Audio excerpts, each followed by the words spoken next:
The broadcast is now starting. All attendees are in listen-only mode. Hi everyone, welcome to today's webinar, Secure Your SQL Server Today. My name is Sarah and I'll be helping out with today's session. Before we get started, I'd like to review a few housekeeping items and let you know how you can participate. This webinar is being recorded. We will provide you a link to the recording as soon as it is available. You have joined today's webinar listening through your computer speaker system by default. If you would prefer to use your telephone, just locate your audio pane and select Use Telephone. The dial-in information and access code will then be displayed. Attendees will be in listen-only mode, and we invite you to ask questions about the presentation using the questions pane. Simply type in your question and click Send. At the end of the webinar, we will do a Q&A session and take as many questions as possible. Let me introduce you to our presenter.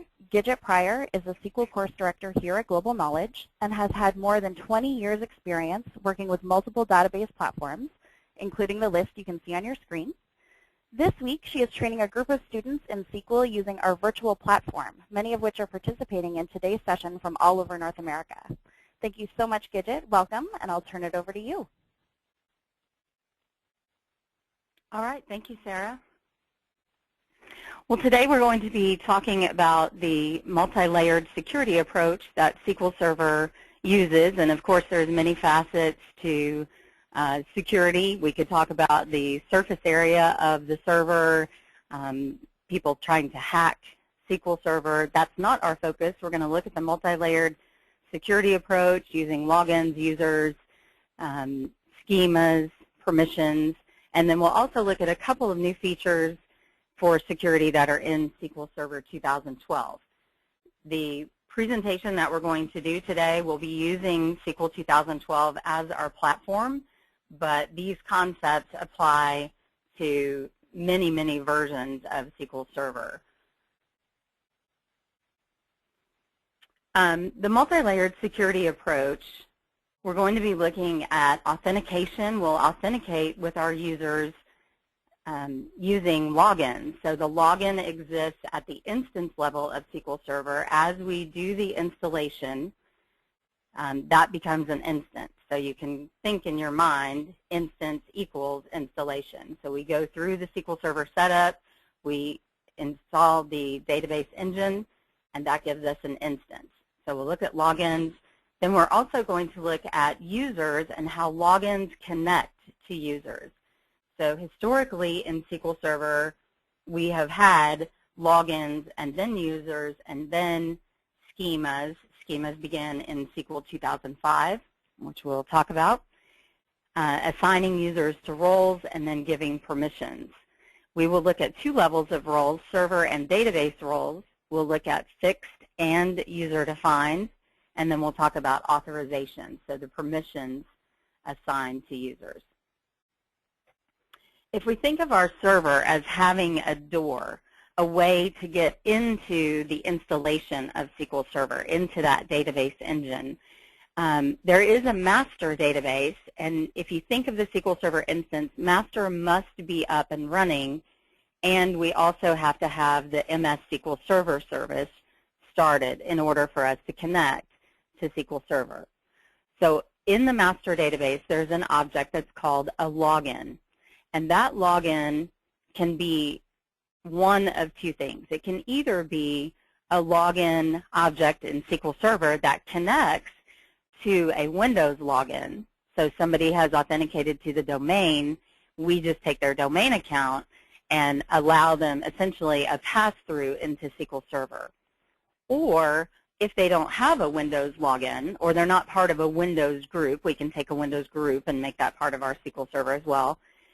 Then we would create a SQL Server level login. And I know it's a little confusing because it's called the SQL login, but both of them are login objects in the SQL Server.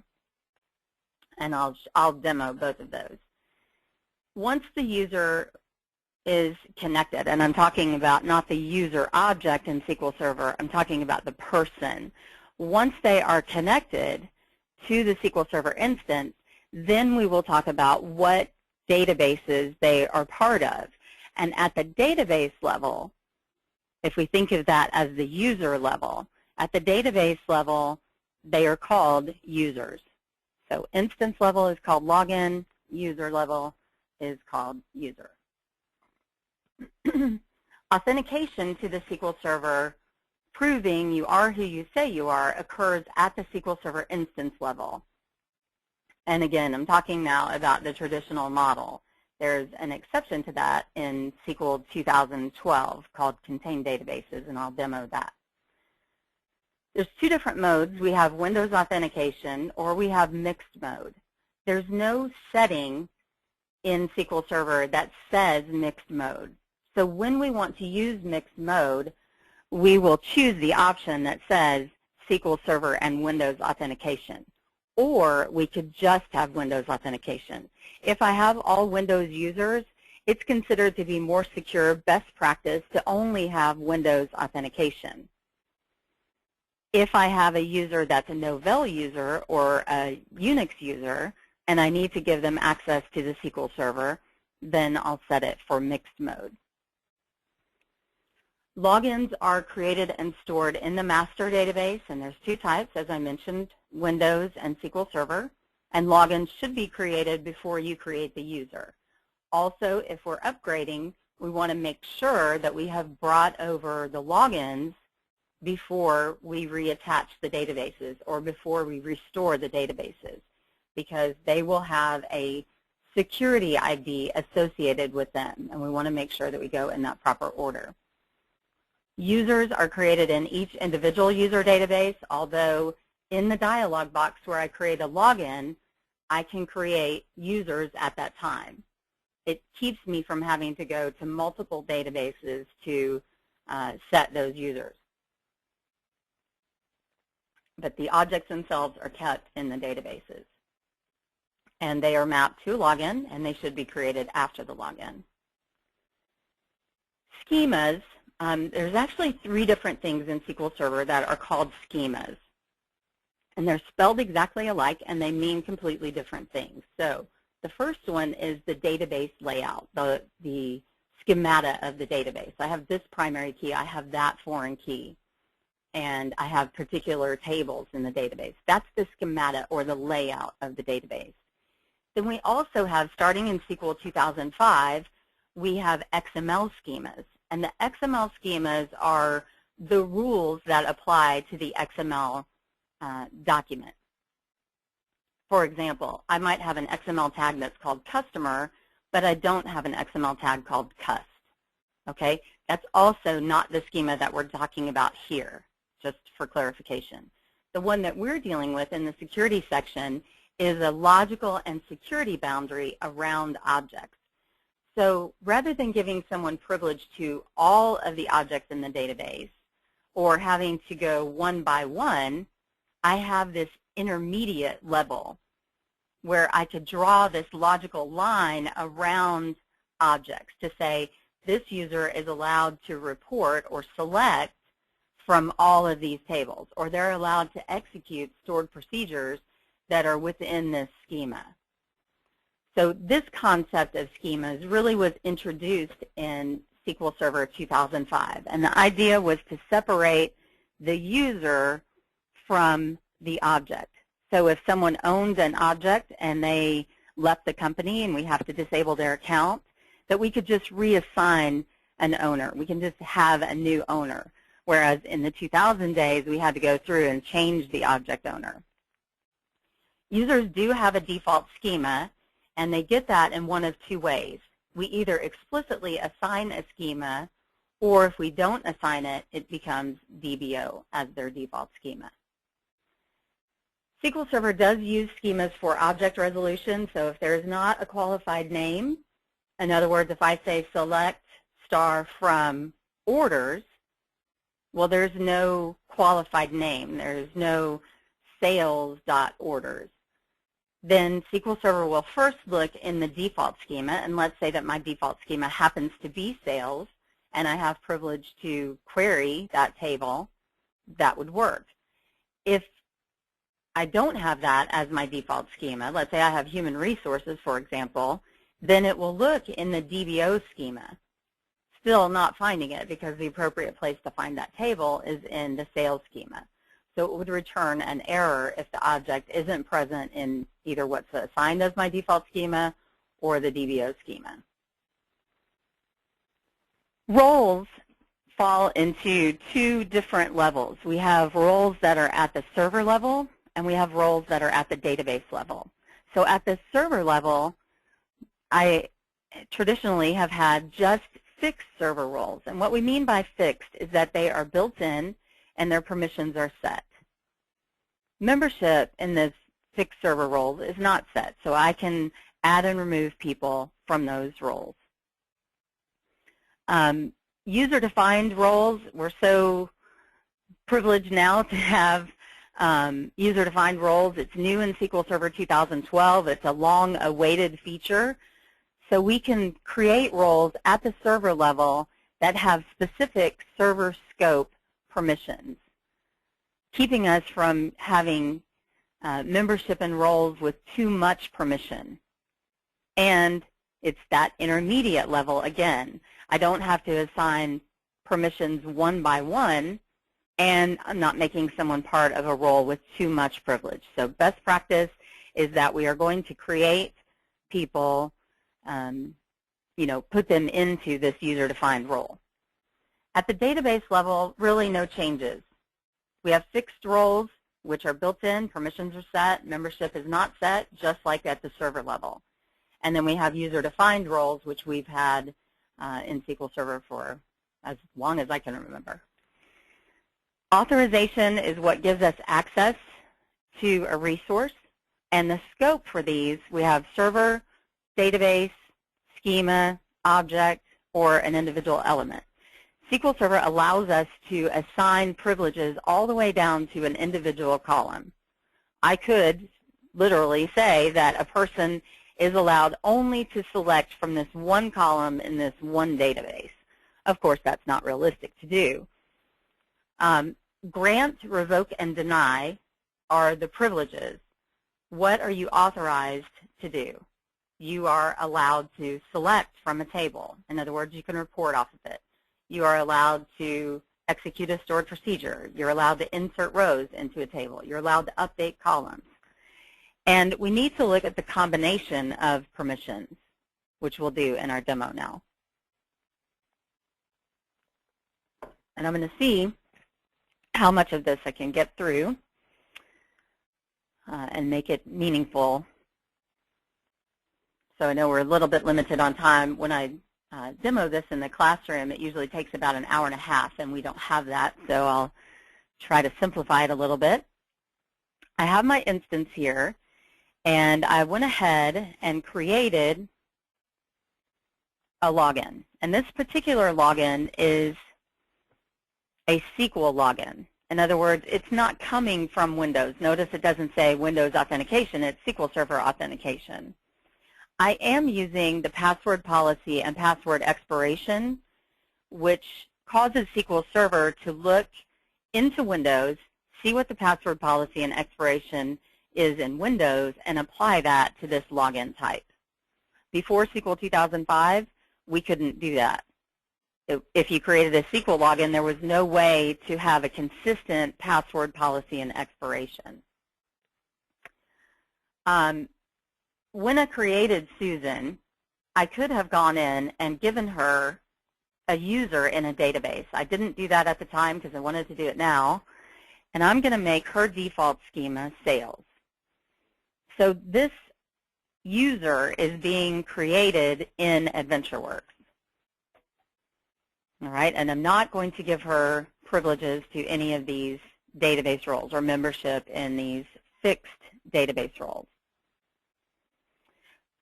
She is automatically a part of a role that's considered a server scope, and it's called public. So for those of you that are familiar with Windows, the Everyone group in Windows is like public. You have automatic membership. You can't be taken out. So we have to be careful about what privileges we give to public. Although it's a server role, it's not user-defined and it's not fixed.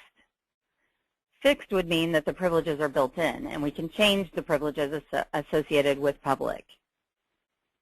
All right, and it's also not user-defined, it is system-defined.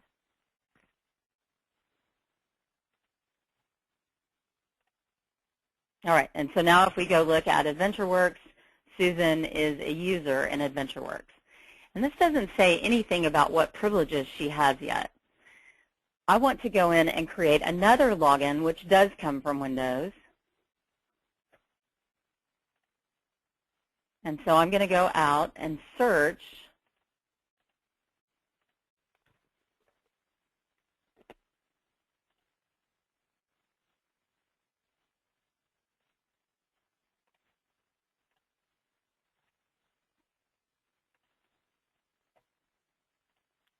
and we'll get a user. And notice the backslash here in the name. That tells me that it's coming from Windows.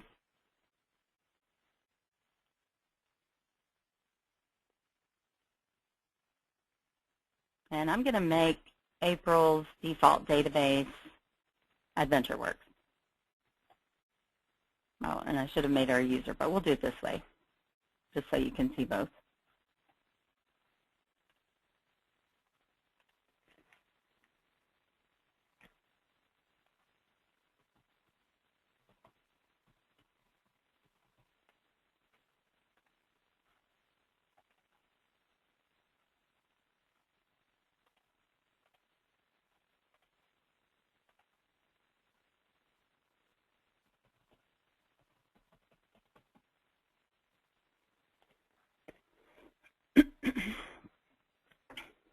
All right, and so I'm going to connect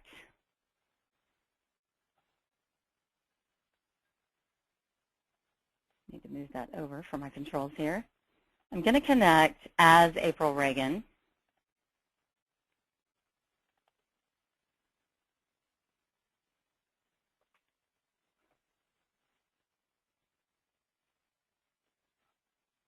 Sorry about that. I'm going to have to do that over again.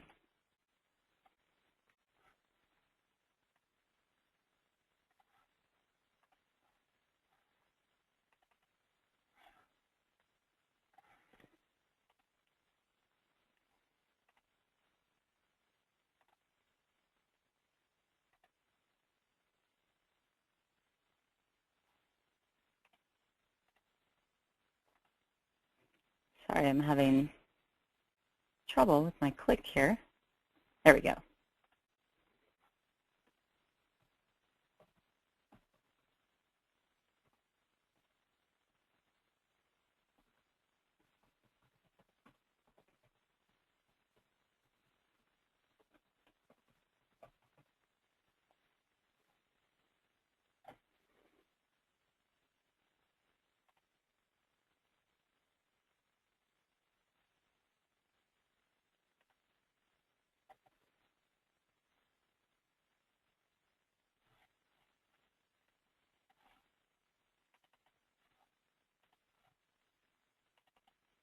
I'm just closing the one that had already opened. Okay, and so notice now that I'm connecting as April Reagan.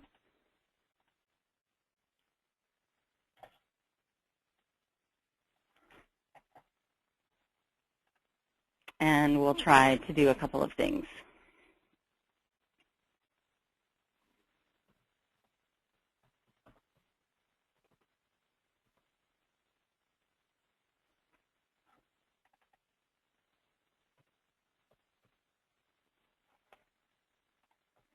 We'll execute that, and that is successful.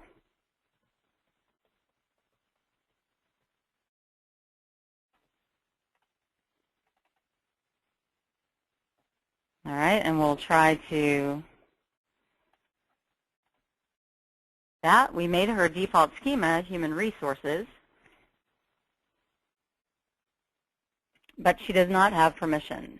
So these are all different layers. The default schema doesn't tell us that she has privileges to it. The default schema just tells us what her context is as she comes to the server. Her default database is AdventureWorks. That's her context. When we open up a new query, notice that in the upper left corner here, it says AdventureWorks. So I didn't really need, in my previous query, I didn't really need to say use AdventureWorks for her because that was already her context. Human resources is also already her context. So if we look under the databases and we look at the tables, we notice that she really can't see anything. So let's go back over to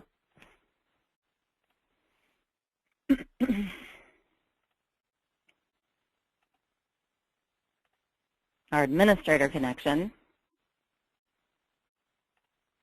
and let's assign privileges for her.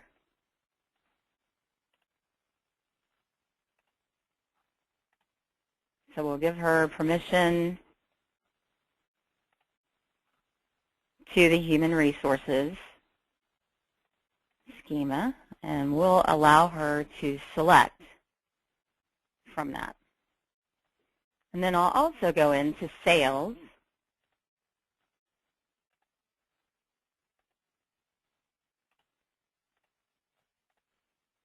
and give her select privilege.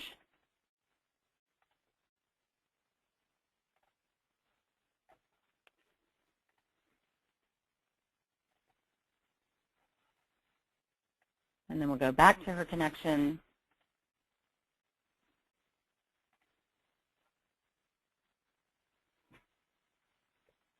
Refresh that, and notice that those are the objects that she can see. So although there are other objects, like person.contactType or production.product, she's not able to see those. They don't even show up in her list because she has no privileges to them.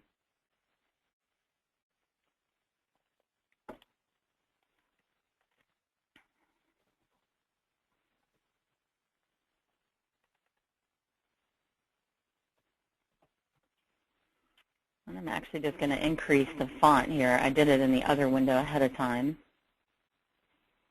That'll increase this so you can see better. I know sometimes when it comes across a share, it's not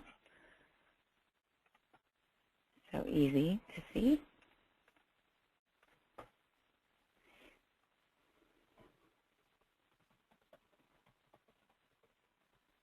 All right, and now we'll try Human Resources Department to see if she can do that.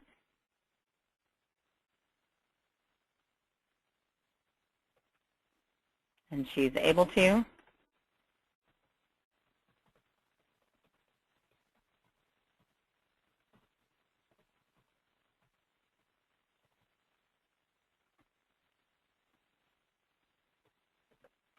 And she's also able to select from sales order detail. If I remove the qualified part of the name,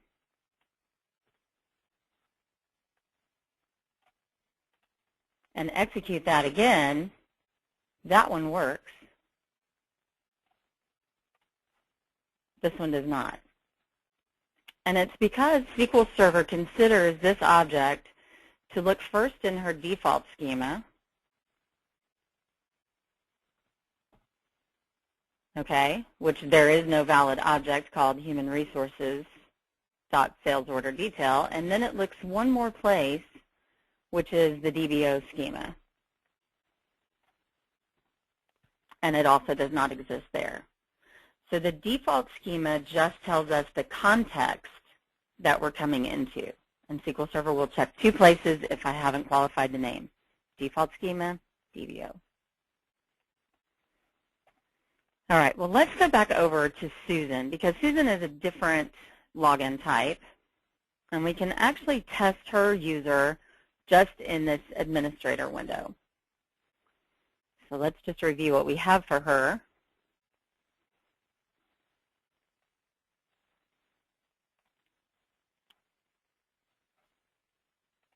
Sorry, I want to look at her login.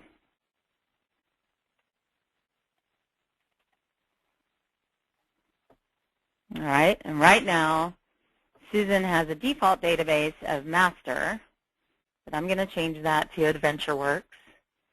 And she also has a user in AdventureWorks, and her default schema is sales.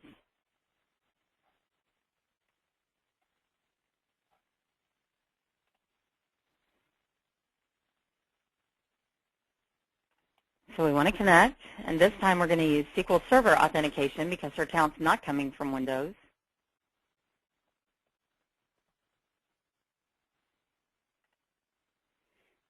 And her login fails. So just to be sure I didn't type the password incorrectly, we'll try it again. The problem is that in my properties here, I have it set to Windows Authentication Mode only. So I need to change it to Mixed Mode, which notice it doesn't say Mixed Mode, but that's what this is, allowing both types of logins. And then there's a message that says some of your configuration changes will not take effect until SQL Server is restarted. So we will restart.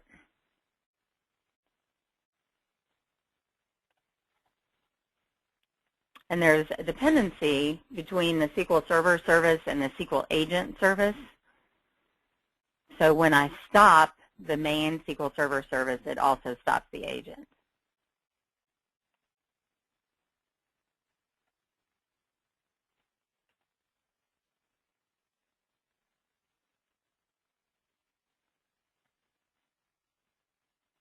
And that should refresh in just a minute.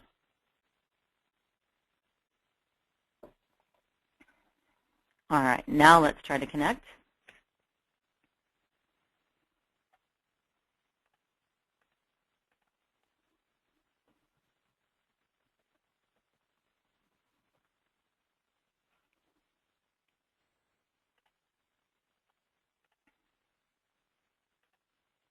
All right, and notice that Susan's not seeing anything. We haven't gone through the process of giving her permissions to look at any tables. If we try to connect as Susan to another database, which she does not have privilege, it just tells us that it's not accessible. And that would have been the same for April Reagan. It's not based on the type.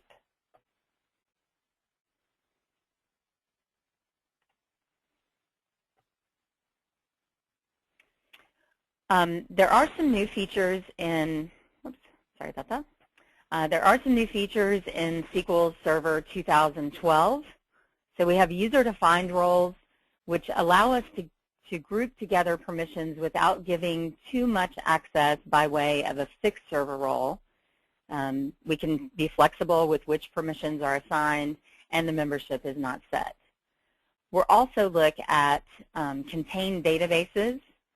So there's, right now in SQL Server 2012, this is a new feature, but we only have partially contained databases. What this allows us to do is to have an easier time of moving databases from one server instance to the other.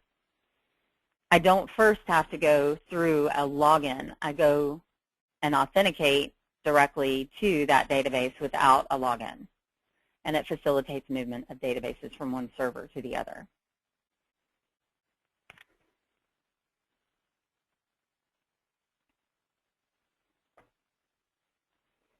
I'm trying to keep an eye on the time and allow a little bit of time for questions. If we have more time, I might come back and make the first part of the demo that we just were working on, do a couple of the other things that are more complex. I just want to make sure I get to everything.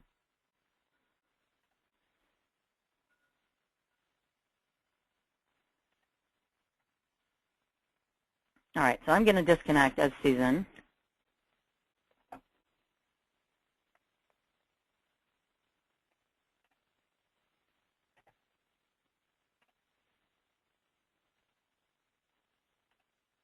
And here's my fixed server roles, but I want to create one that is a user-defined server role.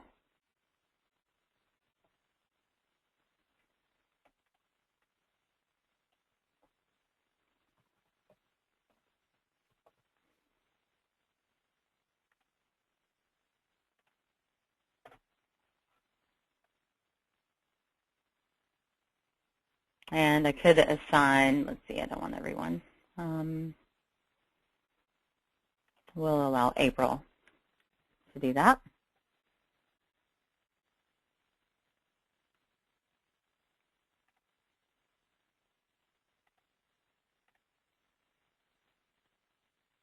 And we'll give her privileges for all of these. If we wanted April to be able to pass on the privilege, we would give her with grant. So with grant says not only are you granted, but you have the privilege to pass that on.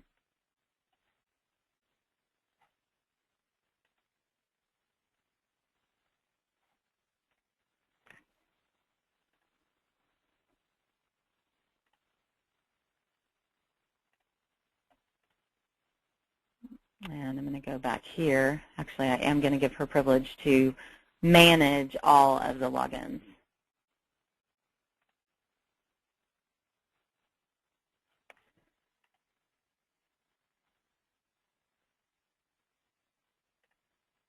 Oh, and she actually does not have privilege to that. Let me go back here.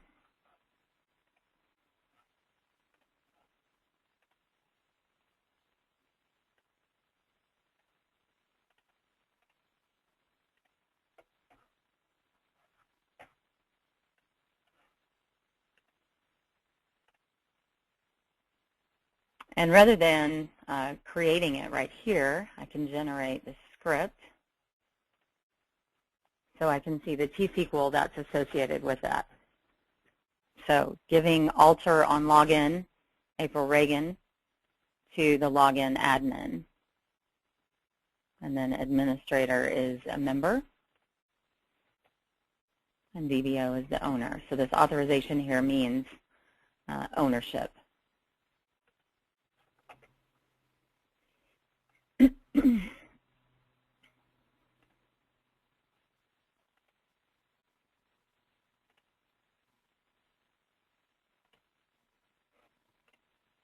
All right, and then contain databases.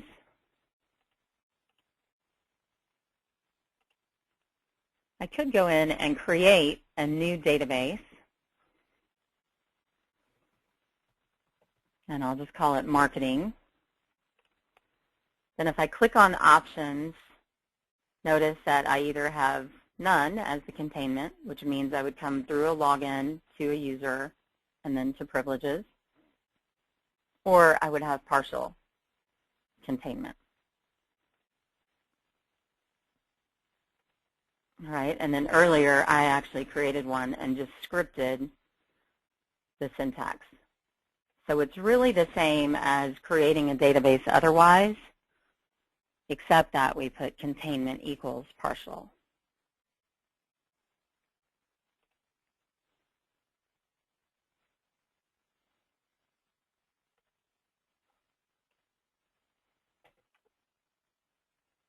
All right, and I think we have a little bit more time. Why don't we spend a few more minutes on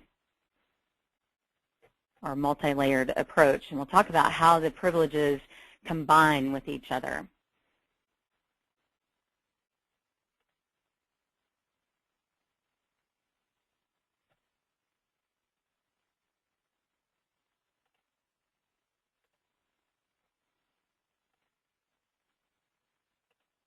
So right now I have April Reagan.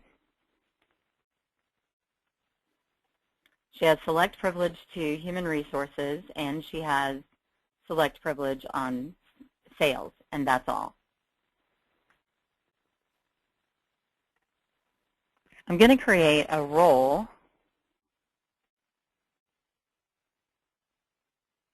Actually, I'll just add her to a fixed role first.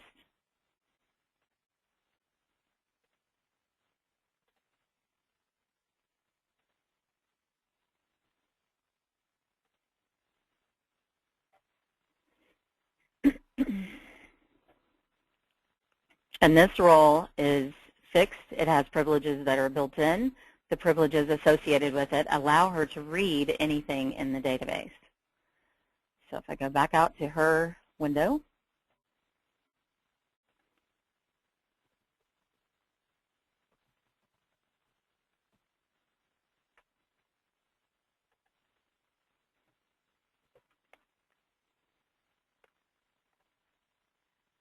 and when I restarted the services, notice up here that it says not connected.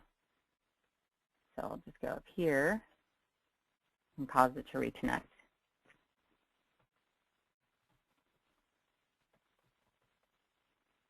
And by the way, I'm using select star just for the speed of the demo, but that's actually not a very good practice.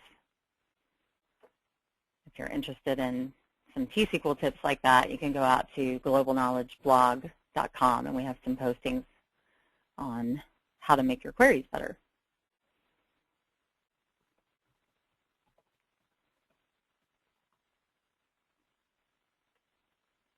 All right, and so this should work now because she's allowed to read from anything in the database, any of the tables or views. I'm going to go back.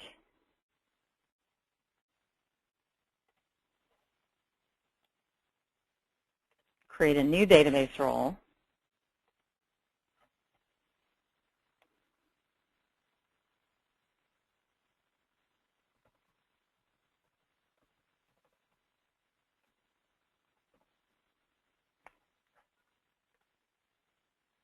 I'll add April.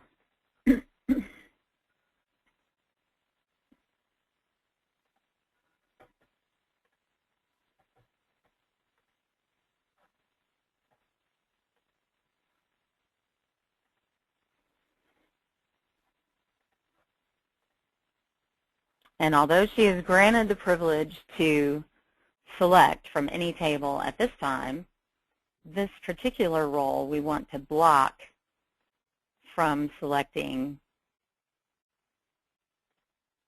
on production bill of materials. So we're now combining a grant and a deny.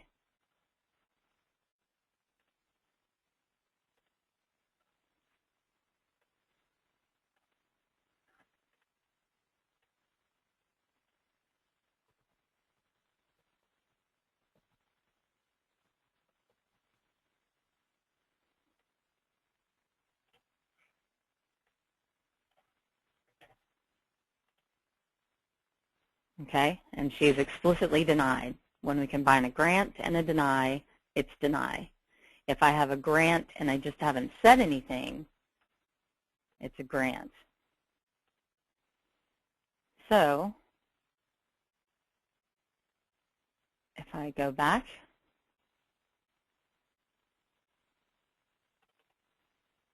to marketing users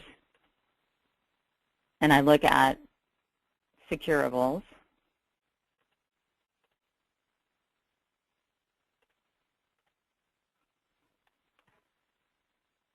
I'll find something else that's in production, like production.product, and there's nothing here. So I haven't granted, I haven't denied. This position right here with the blank square is technically called a revoke. But I'm not really taking anything away. In fact, if I do nothing and go back to April's connection,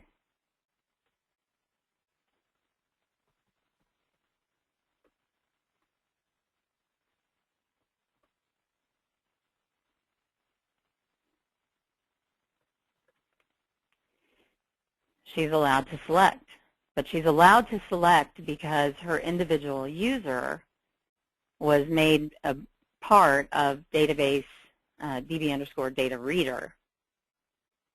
So it allows a pass-through. The revoke is only a revoke if it's at that same level.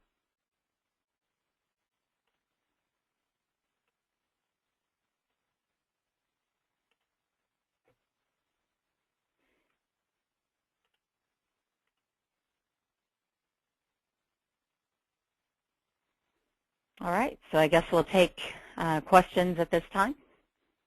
Thank you, Gidget. I just want to remind everybody that if you do want to ask a question, please ask through the questions pane. Just type in your question and hit send, and we'll get to it. So we do have a couple already that have come in, Gidget. The first one, can you please tell us why the schema object was created in SQL Server 2005? Yes, before 2005, the user was connected directly to the object. So the fully qualified name, I'm going to switch back over to my window here. the fully qualified name of an object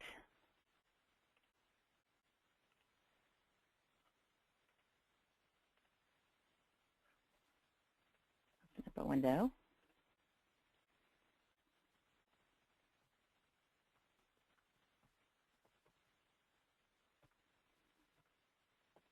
Is the name, and actually I'm just going to do some comments here. So it is the name of the server, the name of the database, the name of the schema, and the name of the object.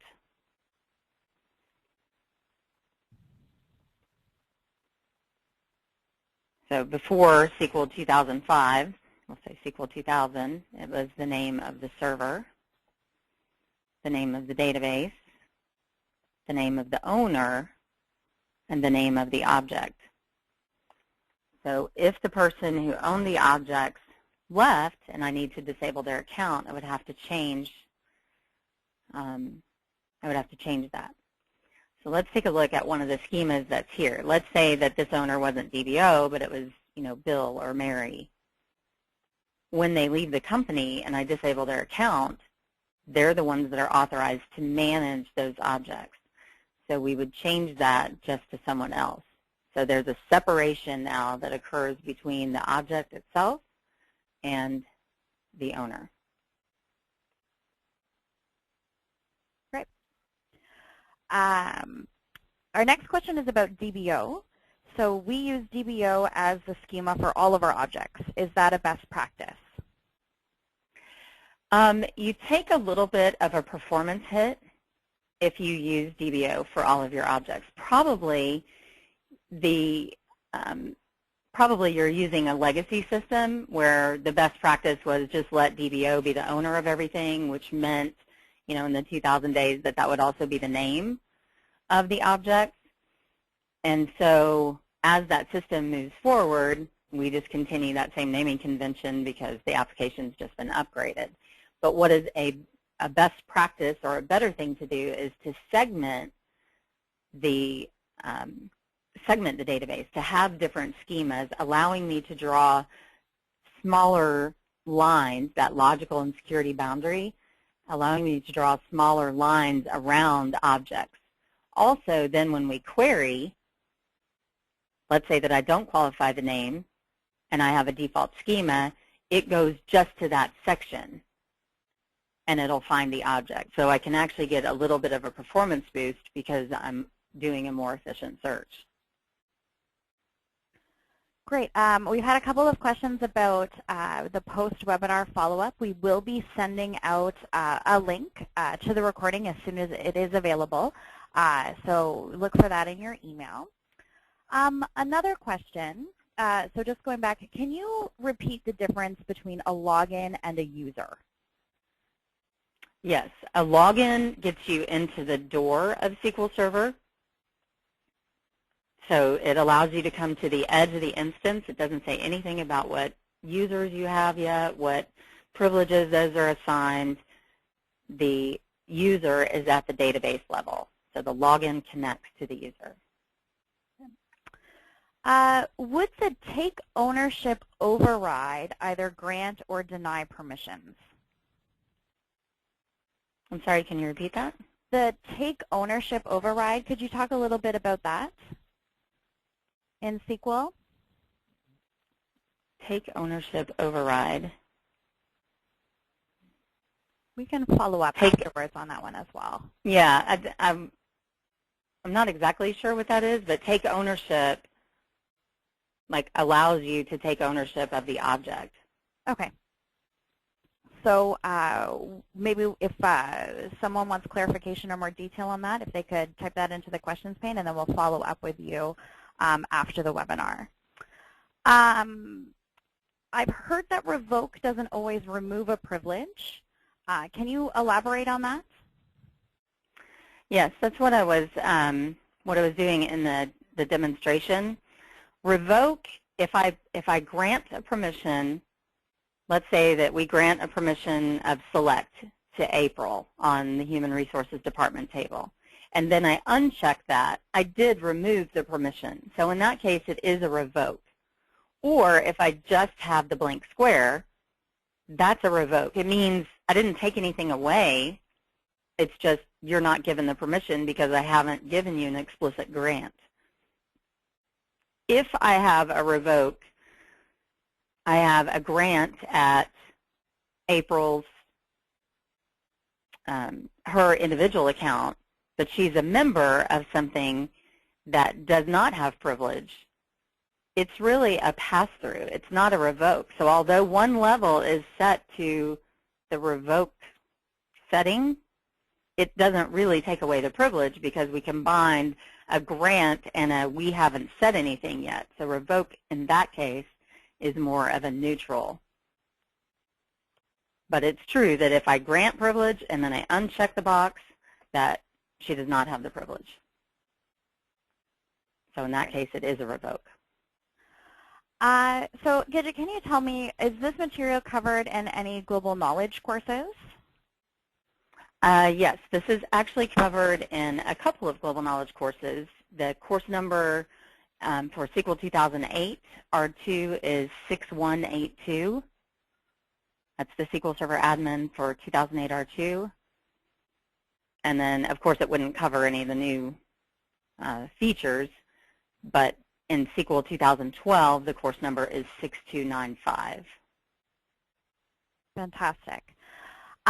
So thank you so much. I know that we are running out of time, so I want to thank you, Gidget, for a fantastic presentation. I'd like to let our audience know that we have some great on-demand webinars, some great blog posts and white papers on globalknowledge.com in our Knowledge Center, so I would like to encourage everyone to check that out. We will be sending out some follow-up answers to the questions as well as the recording, so look for that in your email. Thank you so much, Gidget. Thank you. Thanks, everyone. The webinar is now ending.